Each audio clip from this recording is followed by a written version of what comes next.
You're not gonna believe this, but the whole DK missing fur saga thing has officially jumped the shark, as there has been one more crazy development that could either be exciting or depressing depending on what happens next. Now, just in case you somehow have no idea what I'm talking about, here's a quick recap I did for a previous video. The very first trailer for the HD version appeared to show enhanced fur effects, which is most notable with DK's arm in this scene. But then in a later trailer, the enhanced fur effects appeared to go missing. But then they came back again in another trailer. And then this is where it gets weird. Because even though the final game does appear to have the enhanced fur effects, including in that same segment of DK's arm, there is one instance in which it doesn't. And that's the fact that if you start the very first level, which is where the arm sequence takes place, while already having Diddy as a companion, well, you'll see DK's arm with the enhanced fur. But if you start the level DK only, without Diddy, which is exactly how anyone playing the game for the first time will see it, then you get the fur light version. What the heck?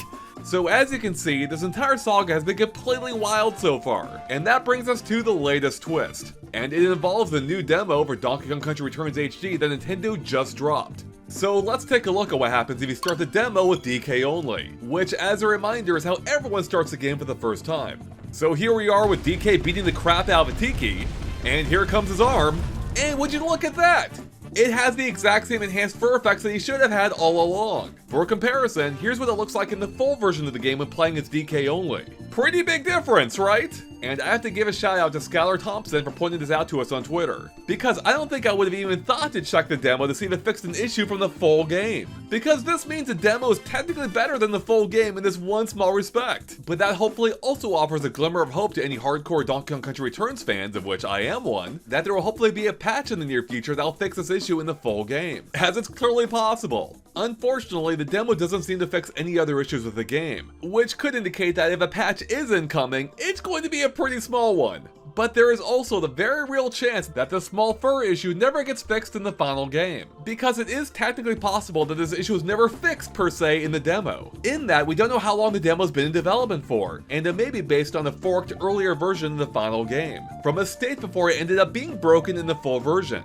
Regardless of what the exact situation is, this is absolutely bonkers, as I can't recall any other examples like this, where a demo fixes a problem found in the main version of the game. Let me know in the comments below if you know of any other demos that have done something like this. In any case, I'm personally hoping that we get a patch soon that fixes this issue and maybe others in the final version of the game. But don't close the video quite yet, because there's one other barely related tidbit I want to talk about. But to ease the transition to it, let's take a look at this recent tweet from Nintendo that shows off a Zelda reference that can be found in Donkey Kong Country Returns HD. Because this next news story also involves a Zelda reference. Only this time it involves Universal Studios' upcoming theme park, being Epic Universe in Orlando, that'll have its very own version of Super Nintendo World. Because as pointed out to us by JackAttack0302 on Twitter, based on an aerial photo from BioReconstruct, we can see the new Nintendo store there has some stained glass windows, one of which has Donkey Kong, and the one next to it being Link, you know, from Legend of Zelda.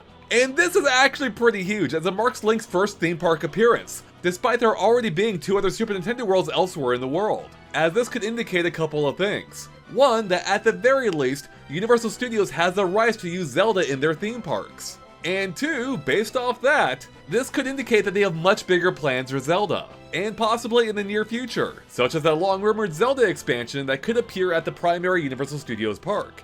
Especially considering the other window next to it being of DK, who also got his entire own mini-land at both Universal Studios Japan and soon-to-be Epic Universe as well. And as both a massive Nintendo fan and a theme park fan, this has me even more excited for the future of Super Nintendo World.